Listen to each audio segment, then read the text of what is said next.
very serious issue that is taking place in our country in relation to this constitutional impasse between the Ministry of Finance and that of the Office of the Auditor General. Trinidad and Tobago, according to our Constitution, is defined as a sovereign democratic state.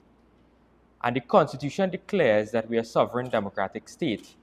And part of being a democracy is respect for the offices and the importance of our independent institutions. And if you go through the Constitution, you have several independent institutions outside of the executive and the government. And those would include the judiciary, the Elections and Boundaries Commission, the Director of Public Prosecutions Office, the Integrity Commission, the Salaries Review Commission, the various independent service commissions, the Office of the Ombudsman, and that of the Office of the Auditor General. And we have seen in this carnation and previous carnations of the PNM that they have attacked and attempted to destroy every independent institution in this country. You remember when they had the Speaker of the House under house arrest, they attempted to hound out of office a sitting Chief Justice. They attempted to hound out of office a sitting DPP. More recently, we saw attacks on the office of the DPP by the Attorney General. We have seen recently the collapse of the Police Service Commission. We have seen the Prime Minister attacking judges for making adverse findings against the government. We have seen that they have removed a sitting Commissioner of Police out of office, causing another constitutional impasse in this country. And now we have seen the Office of the Auditor General under fire by this PNM government. What this government is attempting to do is that they are hijacking our democracy by undermining the Constitution of Trinidad and Tobago. That is what they are doing. This government has no respect whatsoever for the office, the independence of the Office of the Auditor General.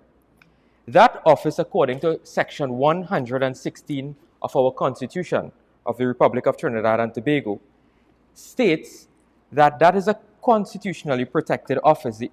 The Auditor General is defined as having public office in this country, according to the Constitution. And the Office of the Auditor General is very unique in that, and we must explain because persons may not understand the extent of what is happening.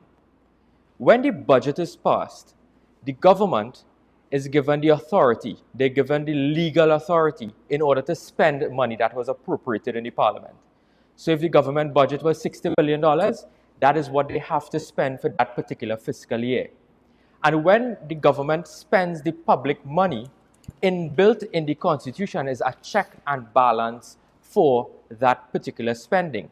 And that is done by the Office of the Auditor General. Because at the end of the fiscal year, the financial year, which ends on the 30th of September of whatever year, the Office of the Auditor General will receive the public accounts of Trinidad and Tobago, and the deadline for that is the 31st of January. And thereafter, the Auditor General will conduct the various audit examinations in all of the ministries to determine that what was allocated for you in the budget was actually spent, and you actually have the evidence to prove that this money was spent, and this is the items that were purchased, this is the services that were received by the government. And if you look through over the previous years, the Auditor General will normally, through her examination, or previous Auditors General, would look and you will see issues they raised in terms of monies were spent, but they didn't see exactly where the money was spent. That is as part of the public record. So the Auditor General will have access to all the books, records, returns, and other documents in relation to the public accounts of Trinidad and Tobago. And what is important is that the Constitution protects this office so much, it's an entrenched provision in the Constitution, that at 116 subsection 6 of the Constitution, it states this: in exercise of his function, meaning the function of the Auditor General, under this Constitution, the Auditor General shall not be subject to the direction or control of any other personal authority. What that means, It means that the Minister of Finance cannot tell the Auditor General how to do her job. The Parliament cannot tell her what to do. The Prime Minister can't tell the Auditor General what to do because it's an independent office. And that is what the Constitution provided for. All the Auditor General does is at the end of her exercise in terms of the audit of that fiscal year is present a report to 1, the Speaker of the House, 2, the President of the Senate, and 3, the Minister of Finance.